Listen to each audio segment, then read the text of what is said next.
Hi there, and welcome to Ancestral Recall, your home for an oral history of 20 years of Magic the Gathering. I'm your host, Eli Kaplan. What story are we going to look at today? Mercadian Masques. Why listen to my stories? Because my stories are best stories.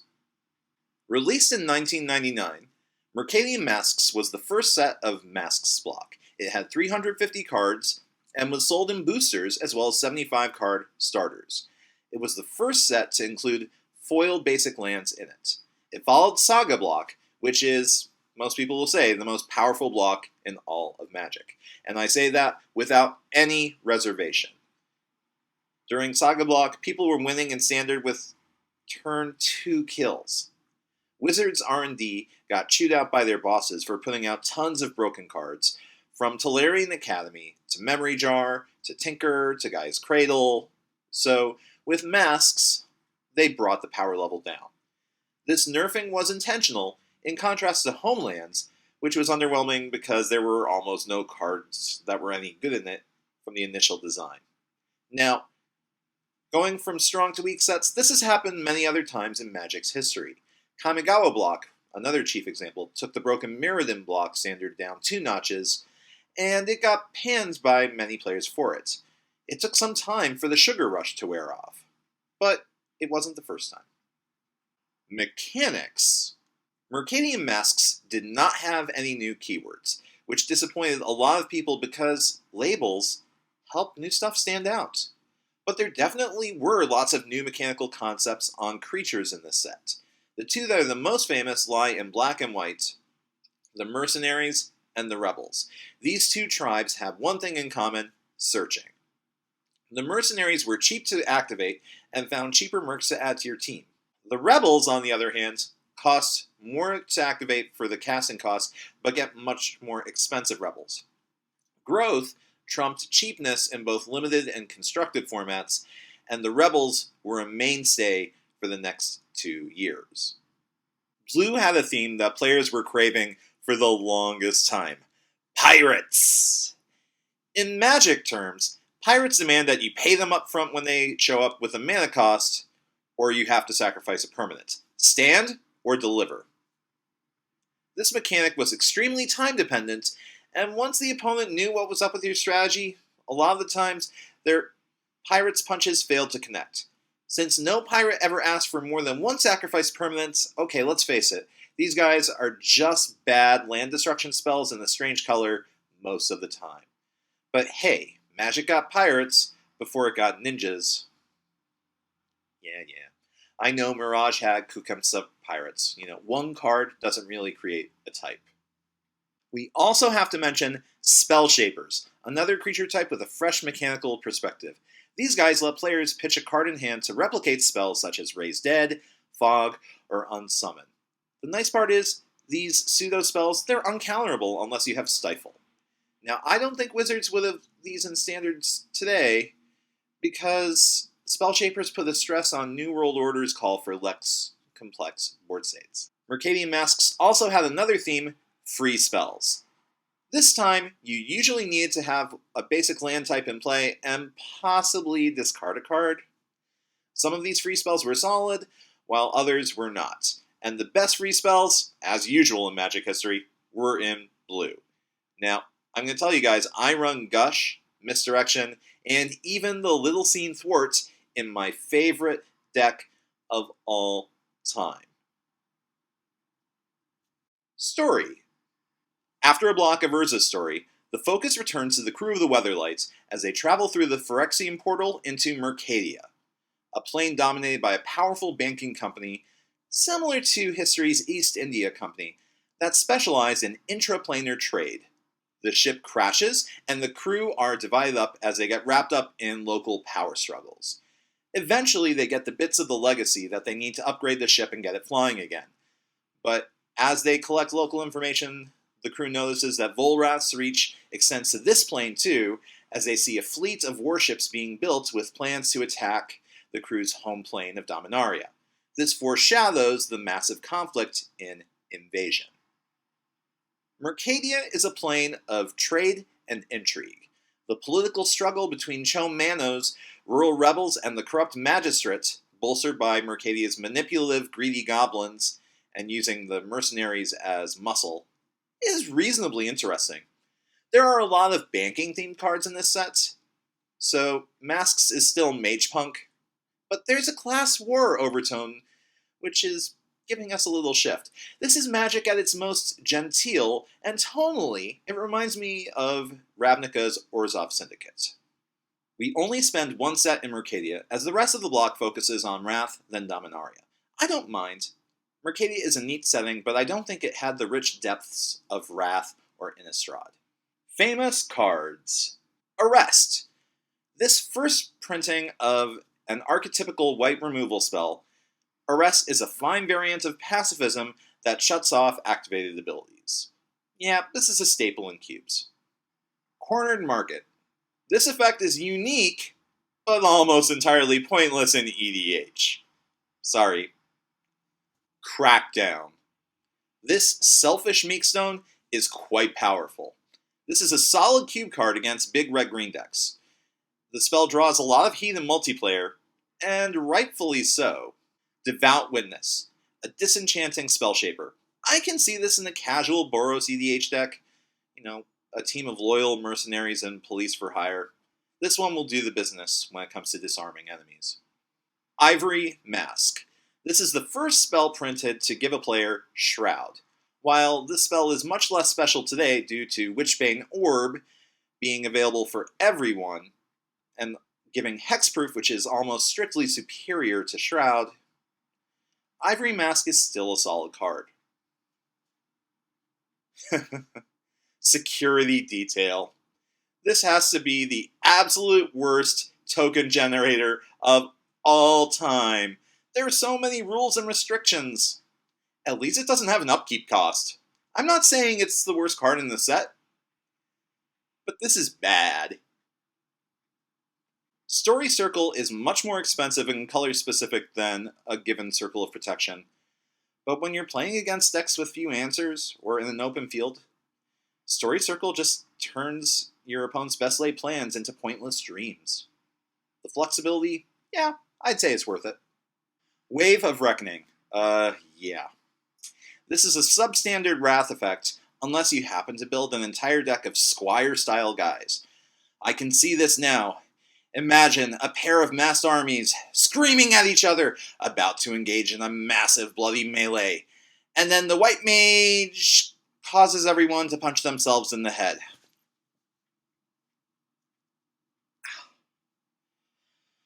It's a fascinating mass removal variant.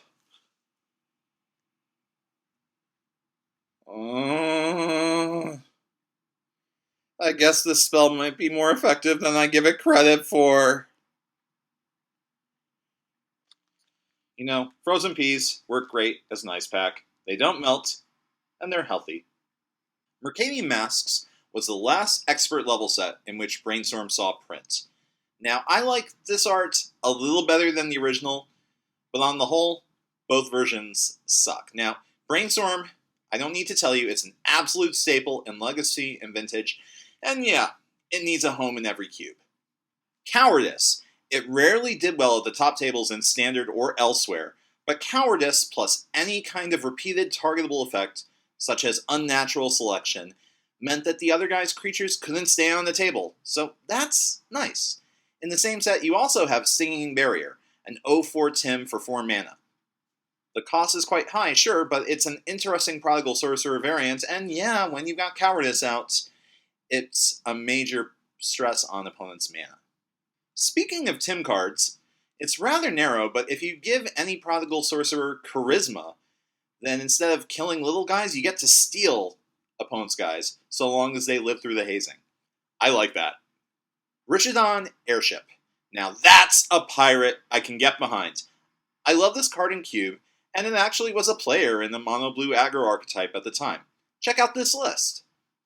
Make your opponents walk the plank with this awesome 3-power, 3/1 flyer in Peasant and Pauper, matey, and tell them to mind the drop. Man, if there's one thing I learned from Final Fantasy, it's that airships are awesome. Waterfront Bouncer. This card was a great player in all sorts of tempo decks, including some in Extended. This is a sick guy with Squee, Goblin, Nabob. If you ask me, the best of the mercenaries was Catharan Slaver. 6 mana for a 5/5 with possible evasion. Okay, today, by 2014 standards, not the best deal, but by old standards, it was a hit. The problem with the Slaver was, its recruit cost was really high. You don't want to be recruiting with this guy, you want to be swinging. As of March 2014, Conspiracy is now the newest member of the Visions Club, cards which share the same name as a set. Most of the cards in this club tend to be pretty lousy. Conspiracy isn't, however. It's a really popular casual card, giving creature decks all the abilities of their enemy's slivers. It just has a ton of combo potential, but it does cost 5. Let's take a minute to look at this club, by the way.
Nether Spirit. Just die already! There was a very popular blue-black deck that was full of counter magic and these guys. The deck only ran 2 as their win conditions, and a Grey Ogre as a win condition. This is one of the most grindy, boring decks in Magic history. And I want to say, I do enjoy control-on-control fights. Thankfully, this archetype was soon outclassed by white-blue control, which had much more serious, if less persistent, threats. Thrashing Wumpus. Story time. Many, many years ago, when I was 7 years old, my second grade classroom had a Texas Instrument computer in it, and it had a game called Hunt the Wumpus. I loved playing this game in my free time as a kid, and it taught me a surprisingly important skill, triangulating position. Now, Mercadian Masques had 2 Wumpuses. One of them, the Hunted Wumpus, was green and had a surprising drawback, letting other players dump a creature into play for free. Now, in group games, Hunted Wumpus is a surprisingly nice card. Group hug, giving everyone a chance to show off. So if you want to play a party host type of deck that's less about winning and more about letting people do their thing, you may want to try Hunted Wumpus out. The other Wumpus, Thrashing Wumpus, okay, this is a 3/3 body with Pestilence on it. Kind of boring, but this guy was popular with black mages as a reliable way of dealing with the rebellion. One of the cycles of Masques block was cards with a generous drawback. Enslaved Horror gave you a 4/4 body for 4 mana, but let every other player reanimate something in your yard. Again, good for group hug decks, but not the best spell for you. I had a friend who was a kitchen table player, and he loved abusing the poor surf tokens from Sengir Autocrats. So when Delrake got printed, he said it was custom made for him. Delrake was still a lousy card, but this guy felt so much satisfaction out of dropping this guy on turn 4, and he even got to keep the Autocrat. Vendetta. Now here's an incredibly flavorful black removal spell. If you want to have cards in your cube that make players think carefully about removal, put this card in. Killing guys so cheaply should come at a price. If you like token strategies in your cube, a fine card that will help them out in red is Chiron Negotiations. This spell even works with guys with summoning sickness. I love the art on this one, by the way. Squee. This little guy has seen quite a bit of play in various combo decks over the years. The original use was as fodder for Spell Shapers or Survival of the Fittest. But any discard engine just loves this little guy. He's also awesome with Intuition. I wasn't much of a fan of Masques Green, but one card I did like from it was Foster, a pretty awesome enchantment that allowed you to get replacement creatures from your library when one dies. I'm sad this never made it in Standard at the time. Incidentally, I've donated over 40 Fosters to a certain Wizards employee I have a very good relationship with. It's one of those things I like to do. Sadly, my access to Foster supply has dried up. If you ever want to run a 10 or 11 land deck in Magic that's green and doesn't involve fetch lands, then you want Land Grant. This essential spell in Miracle Grow was able to fetch tropical islands or breathing pools. It's a shame this isn't modern legal. I like Squallmonger in my cubes because it's an exciting card that ramps up the tension and it can wreck opponents who run cheap flyers. In group games, it even lets other players get in on the fun. I like cheap flyers in my cube, but I also have Squallmonger in there as a solid answer. Magistrate's Scepter. Okay, if you're really that interested in getting this to go crazy, the card you probably want is Scar of Mirrodin's Contagion Engine. Propagate combos really well with the Scepter, but I personally have a loathing of extra turns in multiplayer formats. I don't want to see it happen ever. It's for selfish jerks. Jerks. Yeah, that's the word. The land cycles in Mercadian Masques were pretty different. The common land cycle came into play tapped with 2 depletion counters on them and tapped for 2 mana of one specific color. A few decks ran the blue or green one if the deck had a glut of 2 or 3 drops and not much after 4, but these lands were challenges that were generally not accepted. The uncommon lands were storage lands, similar to those of Fallen Empires. Yet again, like in Fallen Empires, these lands sucked pretty hard. Wizards had felt the burn of printing too many good lands in Saga, and the reaction were these guys. There was also a cycle of 5 rare lands that tapped for colorless. The most famous one is Rishadan Port, a key card in many matchups at the time. I love playing it in fires. Taking a turn off your development to hinder your opponent's turn is often an excellent investment. And that's why ports have skyrocketed in price in the last few years. There's no other land like this in Magic. Another critical land is Dust Bowl, which I consider to be eminently fair.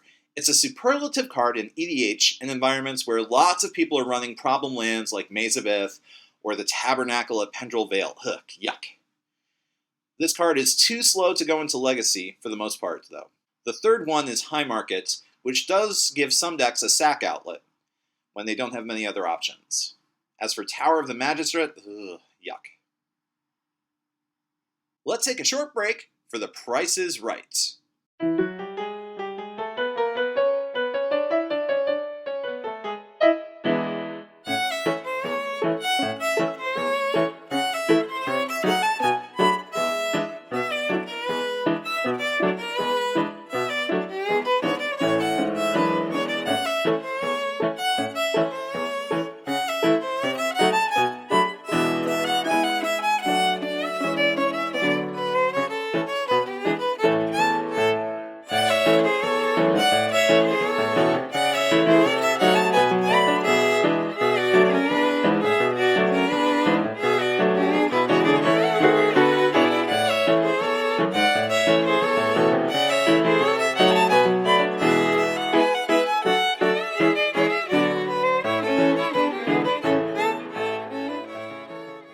And now it's time for the final verdict.